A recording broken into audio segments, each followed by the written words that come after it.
All Elite Wrestling intentionally cultivated a unique, dimly lit aesthetic for its shows. Collision, Dynamite, and Rampage, they all have the same look. This visual approach has worked to sharply differentiate AEW from WWE's brighter, more polished presentation. By following particular choices, AEW has forged a grittier, more real feel that directly reflects the company's identity and philosophy. However, the main question I have that made me make this video was that, is it a deliberate, calculated artistic choice, or simply the byproduct of a company still finding its footing and learning on the fly? From day one, AEW positioned itself as an alternative to the established wrestling giant, WWE, offering a different flavor of professional wrestling that resonated with a specific segment of the fan base. One of the most significant distinctions, and a key selling point for many, is AEW's willingness to embrace a more hardcore and physically intense style of wrestling. It's safe to assume that they would also want their visual presentations to complement that philosophy and approach, and it seems they are doing that. The company tends to have a more raw, almost indie film feel to its production. The lighting is dim, the sound not polished, the camera cuts during matches are generally fewer and less jarring, allowing viewers to truly see the action unfold without quick edits disrupting the flow. This less produced look contributes to the feeling that you're watching a legitimate athletic contest rather than a Hollywood production. On the other hand, it's hard to ignore the moments that suggest AEW's aesthetic is, at least in part, a result of on-the-job learning. Especially in its earlier days, AEW occasionally showcased glaring inconsistencies in camera angles, lighting cues, and overall flow. While some variation can be deliberate, significant fluctuations often point to a crew still gelling and figuring out the best practices. However, it's quite expected for a new wrestling promotion, even one backed by significant capital like AEW, to exhibit some visual inconsistencies, especially in its early days. This isn't necessarily a flaw in their philosophy, but rather a natural byproduct of building a major production from the ground up. Unlike established giants with decades of institutional knowledge and a seasoned production crew, AEW had to assemble a team. This meant hiring camera operators, lighting technicians, sound engineers, directors, and editors, many of whom may have come from various backgrounds: independent wrestling, other sports, television, and needed time to coalesce into a cohesive unit.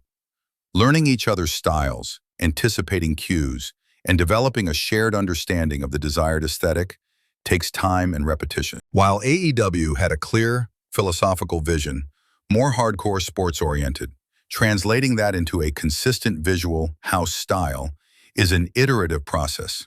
It involves experimenting with different camera angles for specific moves, determining ideal lighting setups for various segments, entrances, backstage, in-ring, and perfecting the timing of cuts to maximize impact without sacrificing the integrity of the action.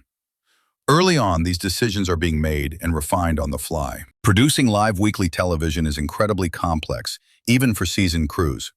AEW was essentially building its production infrastructure from the ground up, while simultaneously airing live shows. Mistakes are inevitable in such a high-pressure environment, and some of the aesthetic might simply be the result of a team learning to navigate those challenges. The exploding barbed wire death match at Revolution 2021 is perhaps the most infamous example. The match between Kekonomically and Jon Moxley was designed to end with a massive explosion. But when it happened, the explosives were incredibly underwhelming, barely producing sparks. To make matters worse, the cameras primarily focused on Kenny Omega after the explosion, completely missing the frantic efforts of Eddie Kingston trying. These production observations are not an attack on AEW. It's a constructive look at a relatively young, ambitious company finding its footing in the incredibly complex world of live television. The company is, in many ways, still a startup in the broadcasting arena. They built their production team from the ground up, and while they've made significant hires and investments, there's no substitute for the decades of accumulated experience that their competitor possess. They are quite literally getting their reps in on a national stage. Their production clearly has a clear and deliberate philosophical foundation. They aim for a more real feel that separates them, a conscious effort to let the action unfold in the ring, even if it occasionally means a less polished or dynamic shot compared to WWE's more cinematic approach. This deliberateness in their creative vision is what sets them apart and appeals to a significant portion of their fan base. It's a key part of their identity as an alternative. However, even with a clear vision, there's always room for improvement in execution. Having a hardcore or real sports vision is not an excuse for a production that is at times visually sloppy. Raw does not mean amateurish. There's a significant difference between a raw or gritty aesthetic and one that simply looks unpolished or amateurish due to technical shortcomings.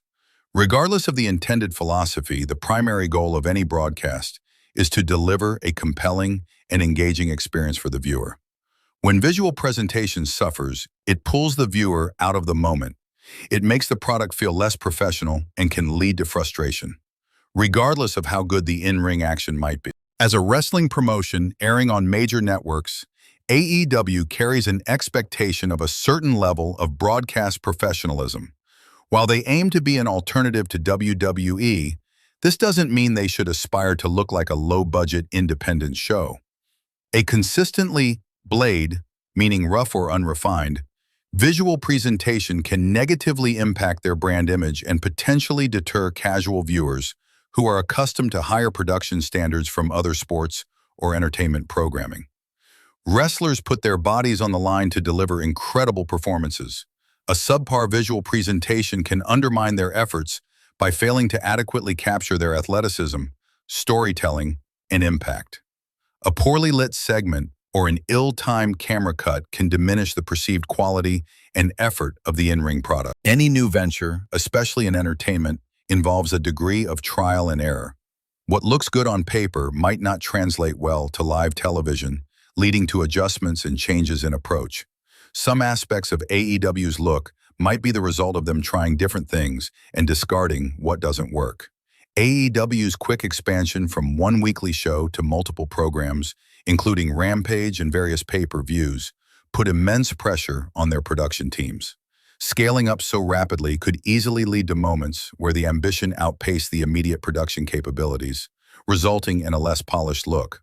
So which is it? Is how AEW looks a deliberate choice or simply a company learning on the fly?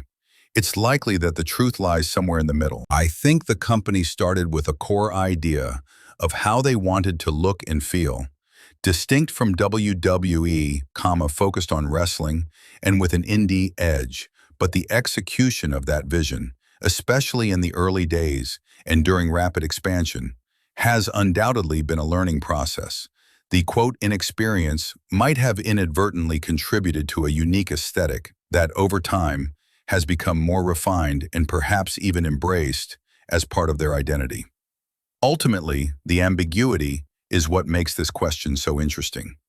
It allows fans to project their own interpretations onto AEW's visual language, leading to ongoing discussions about their evolution and place in the wrestling landscape. What do you think contributes more to AEW's look, conscious choice or ongoing development? As AEW has grown, its production capabilities have undoubtedly improved, but they have largely retained the core elements of that early distinct look. It's become a deliberate choice, evolving from an initial, perhaps less polished approach into a fundamental pillar of their brand. The inexperience gave them the freedom to deviate from the norm, and in doing so, they stumbled upon a visual language that has become intrinsically linked to AEW's identity as a promotion that prioritizes the wrestling itself, a grittier atmosphere, and a closer connection to the traditional roots of the sport.